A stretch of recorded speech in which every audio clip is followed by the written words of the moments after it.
اللہ کے بہترین نبی تھے جناب ایوب علیہ بالکل السلام, صحیح کتنی مشکلات تھی ان پر اور کتنی چیزیں جو ہیں ان سے دور ہوتی رہیں, صحت بھی ان کی چلی گئی, بچے اور زراعت ان کی, کھیتی باڑی, پیسہ جو کچھ بھی تھا سب سے دور ہو گئے, یہاں تک کہ صرف سہارا ایک بیوی کا تھا, لیکن پھر بھی ان کا خدا پر گمان اچھا تھا, وہ اچھا ہی سوچتے رہتے تھے. یہاں تک کہ ایک مرتبہ جب ان کی زوجہ نے ان سے کہا کہ مطلب 18 برس وہ اپنے پیٹ پر اٹھائے پھرتی رہیں جناب ایوب علیہ السلام کو بیماری کے عالم میں, تو ایک مرتبہ انہوں نے کہا تھا کہ آپ خدا سے فریاد کریں اپنی اس مشکل کے لیے.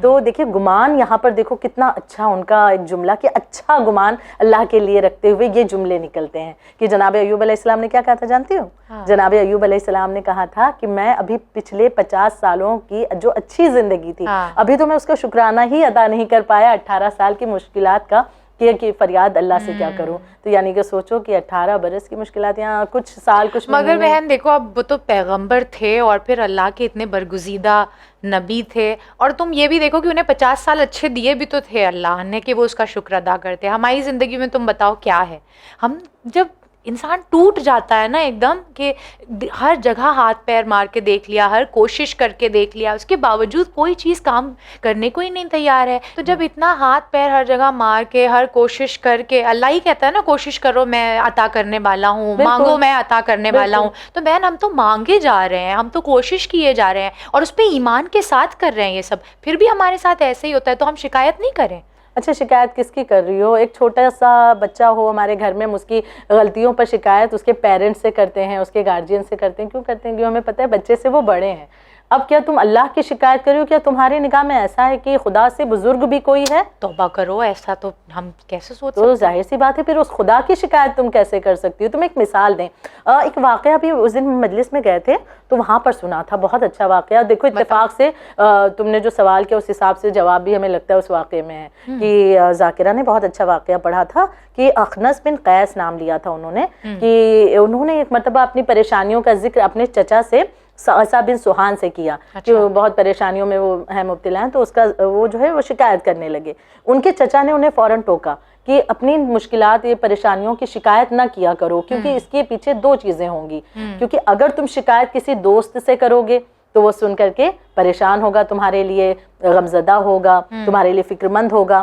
اور اگر کسی دشمن کے سامنے شکایت کرو گے اپنے حالات کی تو وہ دشمن خوش ہوگا کہ اچھا ہے تم اس پریشانی میں رہو. پھر انہوں نے اپنی خود کی مثال دی ان کے چچا سعصہ بن سوحان نے کہ دیکھو میری ایک آنکھ جو ہے 40 سالوں سے ناکارہ ہے, ایک آنکھ سے مجھے 40 سالوں سے دکھائی نہیں دیتا, لیکن آج تک میں نے اس کا ذکر کسی سے نہیں کیا, یہاں تک کہ میری بیوی کو بھی اس کے بارے میں نہیں معلوم ہے کہ میری آنکھ سے مجھے ایک آنکھ سے دکھائی نہیں دیتا. ارے باپ رے. اب تم سوچو کہ 40 سال تک کہ ایک آنکھ سے نہیں دیکھ پا رہے. یہ واقعہ بھی اس دن ہم نے سنا, اور کیا یہ واقعاً ہم لوگوں کے لیے ایک عبرت نہیں ہے سوچنے کے لیے کہ ہم گمان اچھا رکھیں اور یہ شکایتیں وغیرہ جو کرتے رہتے ہیں اللہ سے اور اپنے آپ کو اس کی رحمت سے دور کرتے ہیں, تو کیا ہمیں سوچنے کی ضرورت نہیں ہے؟ توبہ ذرا سوچو بہن اس بارے میں. تو پھر انسان کرے کیا بتاؤ؟ تو تم ہماری جگہ پہ اپنے آپ کو ایک بار رکھ کے تو دیکھو. دیکھو ماشاءاللہ تمہاری زندگی میں سب کچھ ہے, خدا نظر بد سے محفوظ رکھے, تمہاری زندگی ایسی سہل و آسان چلتی رہے. ہمارا دل نہیں چاہتا کہ ہمارا بھی ہماری دوستوں کی طرح جو ہے وہ آسان زندگی ہو,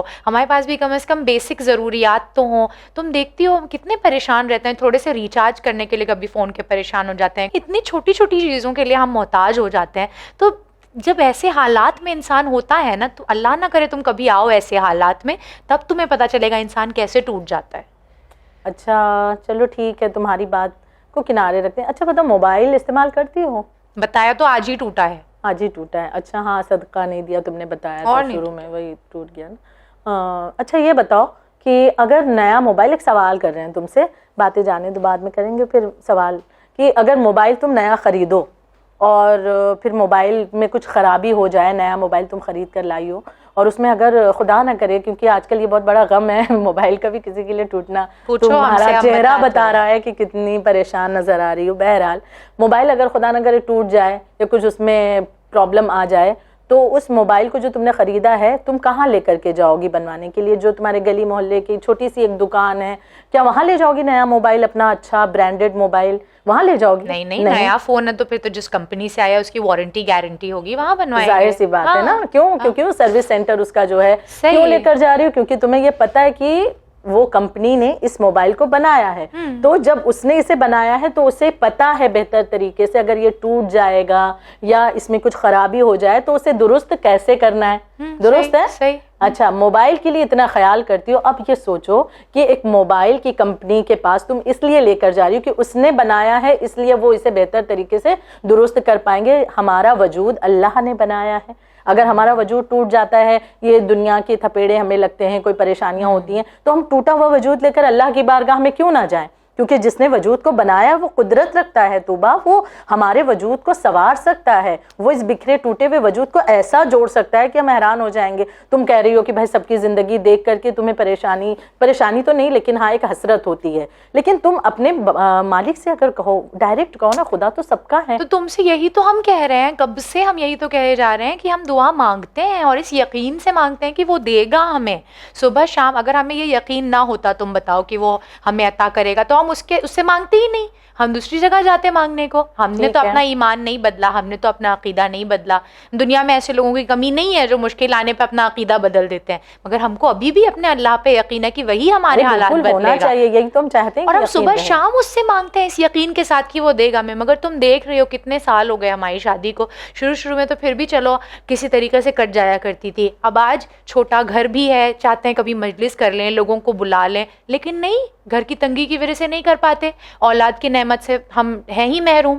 کب سے دعائیں کر رہے ہیں, کب سے کوششیں کر رہے ہیں, علاج دوا جو کچھ کر سکتے ہیں کر رہے ہیں, مگر پھر دیکھو ہم کو اچھا نہیں لگتا یہ سب تم روایتیں بتا رہی ہو, اس کے بعد بھی یہ جملے ادا کرنا, مگر اللہ منہ پھیرے بیٹھا ہے ہم سے. ہم دعا مانگتے رہتے ہیں مگر نہیں قبول ہوتی.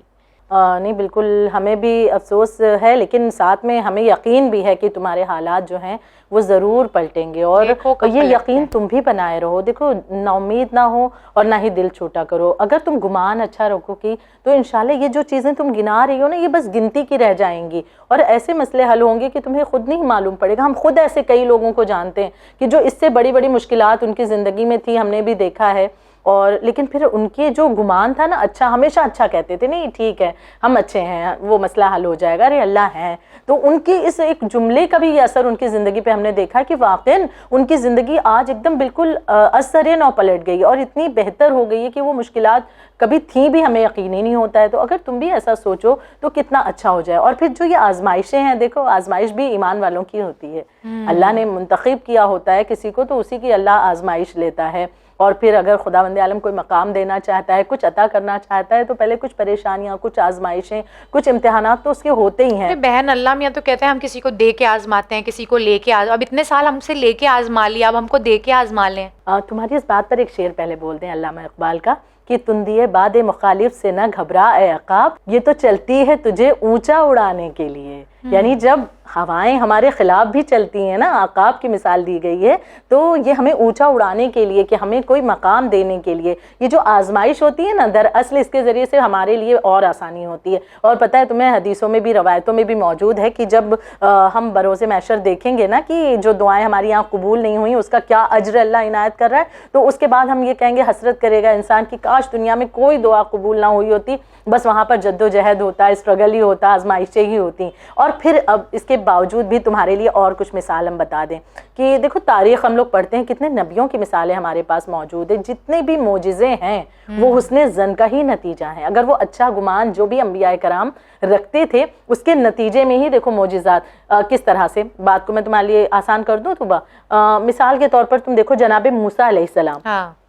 کتنی بڑی مشکل تھی. فرعون جیسا بادشاہ, اتنا بڑا جابر بادشاہ, ظالم, اور اتنا جو اس کے پاس پاور موجود تھا, لیکن اس کے سامنے ڈٹ کر کے کھڑے ہو گئے. یہ حسن ظن ہی تو تھا, اللہ پر اچھا گمان تھا کہ خدا تو میری مدد کرے گا کیونکہ میں حق پر ہوں. اور یقیناً ان کا یہ حسن ظن ہی تھا کہ جس نے حالات کو پلٹ دیا اور دریا کو شگاف کر دیا ان کے لیے. کیا یہ ممکن ہے کہ دریا کسی کے لیے شگاف ہو جائے؟ ان کے لیے راستہ وہاں سے اللہ نے نکال دیا. ہمیں لگتا ہے کہ یہ راستہ تو بند ہو گیا ہمارے لیے, جیسے تم کہتی ہو نا کہ دیکھو ہم یہاں پر ٹرائی کرتے رہے, وہاں پر یہ سیمینار میں بھی جائیں گے. ابھی تمہاری باتوں سے ایسا لگ رہا ہے کہ تمہیں اب بھی یقین نہیں کہ اس سیمینار میں جانے کے بعد شاید کامیابی ہاتھ لگے یا نہیں, وہ ایک الگ سا مسئلہ. لیکن یہ چیز امید نہ لگاؤ کہ ہاں مجھے وہاں جانے کے بعد کامیابی مل ہی جائے, اللہ کی مرضی ہوگی, مل گئی بہت اچھی بات, گمان اچھا رکھو گی تو ہو سکتا ہے اس سے بہتر تمہیں طریقے سے کامیابی مل جائے. دوسری ایک مثال دیکھو اصحاب کہف کی, ان کا بھی حسن ظن ہی تھا کہ جس نے انہیں کامیابی عنایت کی ہے. پھر ایک اور مثال دیکھو جناب یوسف علیہ السلام کنویں میں ڈال دیے گئے, اور اس وقت ان کا حسن ظن ہی تو تھا, اچھا گمان ہی تو اللہ پر کر رہے تھے کہ خدا مجھے اس تاریکی سے کنویں کی باہر نکال لے گا, اور دیکھو نتیجہ کہ اللہ نے انہیں باہر نکالا. پھر ایک اور مثال جناب یونس علیہ السلام کی دیکھو توبہ. اچھا بتاؤ جناب یونس کا قصہ کتنا تعجب ہم لوگوں کو ہوتا ہے کہ مچھلی کے پیٹ میں رہے. اگر واقعاً وہ مچھلی کے پیٹ میں حسن ظن نہ رکھتے تو وہ مچھلی کا پیٹ ان کے لیے قبر ان کی بن جاتی, لیکن ان کا اچھا گمان ہی تھا کہ جو مچھلی کے پیٹ سے بھی باہر آ گئے. تو یہ تمام جو معجزات انبیاء کے ہوتے ہیں یہ حسن ظن کا ہی نتیجہ ہے. تو جب انبیاء کے لیے جن کے پاس اتنا پاور اللہ نے دیا ہے, لیکن وہ بھی جو ہے ان مشکلات میں جو ہے کس طرح سے ڈٹے رہے, حسن ظن رکھتے رہے, تو ہم تو عام سے انسان یقیناً ہمارے لیے تو اور زیادہ ضروری ہے کہ اللہ کے لیے گمان اچھا رکھیں. تم ایک مرتبہ یہ کر کے تو دیکھو, اپنی سوچ کو تھوڑا سا تبدیل کرو, انشاءاللہ ہمیں لگتا ہے بہت جلدی یہ معاملہ تبدیل ہو جائے گا. اور ایک بات اور کہنا چاہیں گے توبہ تم سے کہ دیکھو اللہ علیم ہے, وہ بہتر جانتا ہے, کبھی وہ دے کر کے آزماتا ہے, کبھی لے کر آزماتا ہے کہ کچھ چیزوں کو. یہی تو ہم کہہ رہے ہیں کہ ہم سے لے کے آزما چکا, اب ہم کو دے کے آزما لے ایک دفعہ. تو اب یہی تو حکمت ہے خدا کی جو تمہیں سمجھنی ہے کہ اگر خداوند عالم کچھ لے رہا ہے تو اس میں بھی کچھ حکمت ہوگی خداوند عالم کی, اس میں بھی تمہارے حق میں کچھ بہتر ہوگا. جناب زینب کا کردار کیسے تم بھول سکتی ہو؟ جناب زینب سلام اللہ علیہا کا وہ جملہ ہم کبھی فراموش نہیں کر سکتے. یقیناً پوری زندگی کے لیے ہمارے لیے وہ جملہ درس ہے کہ میں نے جمال کے سوا کربلا میں کچھ نہیں دیکھا, حسن کے سوا, بیوٹی کے سوا کربلا میں کچھ نہیں دیکھا. تو جو خاتون اتنی مشکلات میں گھر کر کے بھی یہ کہہ سکتی ہے, ان کا تو سب کچھ اگر دیکھیں تو پلٹ کر کہہ دیتی ہیں کہ خدا نے تو سب کچھ لے لیا, لیکن اس کے باوجود بھی وہ یہ جملہ کہتی ہوئی نظر آتی ہیں کہ جمال کے سوا کچھ نہیں دیکھا. تو یقیناً خدا کبھی کبھی لے کر بھی آزماتا ہے. تو اگر تم سے کچھ چیزیں لے رہا ہے تو پھر یہ یقین رکھو کچھ بہت اچھا تمہارے حق میں, بس تمہیں گمان اچھا رکھنا ہے خداوند عالم کے لیے. گمان اچھا رکھو تو انشاءاللہ سب بہتر ہو جائے گا. اللہ کرے تمہاری زبان مبارک ہو. لیکن کیا ہم اچھا اچھا سوچنے لگے تو اچھا اچھا ہونے لگے گا؟ ارے بالکل, حدیث قدسی میں اس بات کا ذکر کیا گیا ہے کہ انسان جیسا گمان خدا کے لیے رکھتا ہے نا اس کے لیے ویسا ہی ہوتا ہے. دیکھو اگر اچھا سوچو گی تو خدا کی طرف سے مدد آئے گی, اچھا ہوگا. اور اگر انسان خدا کے لیے سوء ظن رکھتا ہے, برا گمان رکھتا ہے, تو پھر اس کی دعائیں جو ہے وہ قبول نہیں ہوتی. پھر اس طرح سے اسے جواب ملتا ہے, پھر اس کی جو دعائیں وہ کر رہا ہے نا وہ قبول نہیں ہوتی, کیونکہ اس نے پہلے ہی سوء ظن رکھا کہ ہمارے لیے تو کچھ جو ہے تبدیل نہیں ہوتا, ہماری دعائیں قبول نہیں ہوتی. ٹھیک ہے آپ کہہ رہے ہیں تو ہم مانگ کے دیکھ لیتے ہیں. یعنی تم کہہ رہی ہو کہ ہم نے جو اتنی دعائیں کی ہیں وہ اس لیے نہیں قبول ہوئی ہیں کیونکہ ہم نے اللہ کے لیے خیال اچھا نہیں رکھا.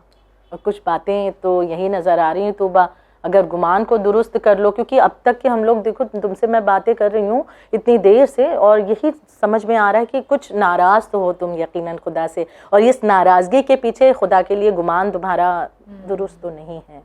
تو اسے ذرا بہتر کرو تم, ہمیں لگتا ہے کہ انشاءاللہ. تو اگر ہم اللہ سے معافی مانگیں گے بہن تو وہ ہمیں بخش دے گا کہ ہم نے اس کے لیے اتنا برا خیال رکھا اور اس کی شکایتیں جو ہیں وہ بندوں سے ہم کرتے پھرے, ہمارا اللہ ہمیں بخش دے گا؟ بالکل, وہ رحمان و رحیم ہے, اس کی رحمانیت سے یقیناً کیسے منہ پھیر سکتی ہوں, بہت زیادہ رحمان ہے وہ. تو اس وقت بھی ہم پر کرم کرتا ہے کہ ہم اندازہ نہیں لگا سکتے. تم کو ایک روایت سناتے بڑی مزیدار ہے کہ جب پتہ ہے کہ پروردگار عالم کی پوری دنیا ختم ہو گئی اور سب کچھ, انسان قیامت کا مرحلہ وہ سب کچھ ہے, جنت جہنم سب بٹ گئی, تو روایت پائی جاتی ہے رسول خدا صلی اللہ علیہ وآلہ وسلم ارشاد فرماتے ہیں کہ جب یہ ہوگا کہ جو جہنمی ہیں وہ جہنم کے حوالے کر دیے گئے, جنتی جنت میں چلے گئے, تو جو جہنمی ہوں گے تو ان میں سے فرد جہنم کی 1000 سال کے عذاب میں وہ مبتلا کیا جائے گا اپنے گناہ کی بنا پر.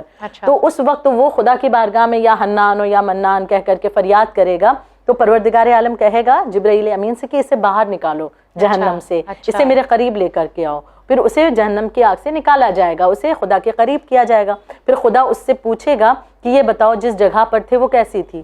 تو ظاہر سی بات ہے وہ یہی کہے گا کہ بہت بدترین جگہ تھی, بہت بری جگہ تھی. پھر خدا کہے گا کہ یہ چونکہ گنہگار تھا, اللہ پھر سے کہے گا فرشتوں سے اسے پھر سے وہیں پر بھیج دو. ابھی 1000 سال کی یہ اپنے گناہوں کی سزا کاٹ کر کے وہیں پر تھا, لیکن اب جب خدا نے نکالا اس کے, کیونکہ اس نے خدا کو پکارا نا, تو اس لیے خدا نے اس کی بات پر جواب دیا. تو اب اسے پھر سے خدا پلٹائے گا, تب جب پلٹائے گا خدا تب یہ جہنم میں واپس, تو جب اسے جہنم میں فرشتے لے کر جانے لگیں گے تو یہ پلٹ پلٹ کر پیچھے دیکھے گا.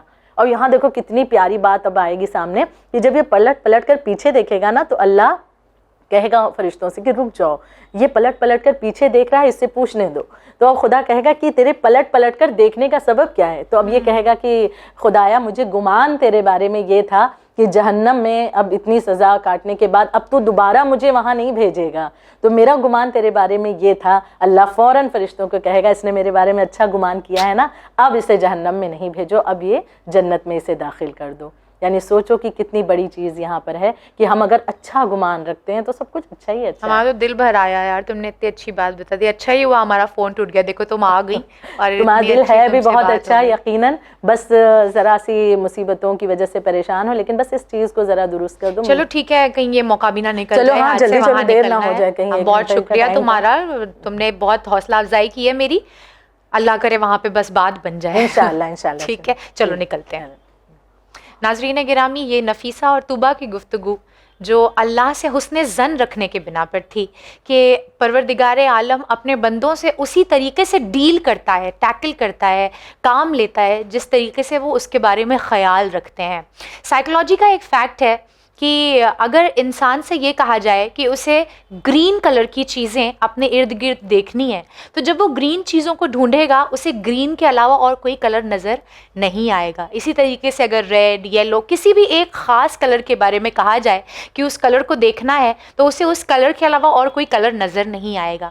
ٹھیک یہی بات انسان کی فطرت کو بتاتی ہے کہ انسان جب اچھائیوں کو ڈھونڈنا شروع کرتا ہے تو اسے اچھائی کے علاوہ اور کچھ نظر نہیں آتا, اور جب شکایتیں کرنے پہ آمادہ ہو جاتا ہے, برائی ڈھونڈنے پہ آمادہ ہو جاتا ہے, تو اسے شکایتوں اور برائی کے علاوہ اور کچھ نظر نہیں آتا. اور یہ بات تو ہم بچپن سے سنتے ہوئے بڑے ہوئے ہیں کہ مایوسی کفر ہے, مایوسی خداوند عالم کا انکار ہے. تو پھر آئیے اپنے آپ کو بچائیں اس گناہ سے, کوشش کریں کہ پروردگار عالم کے لیے بہترین خیالات رکھیں, اور یقیناً وہ ان خیالات کو سچ ثابت کرنے پر قادر مطلق ہے. انشاءاللہ دوبارہ حاضر خدمت ہوں گے ایک کوشش میں کوئی اور کوشش لے کر.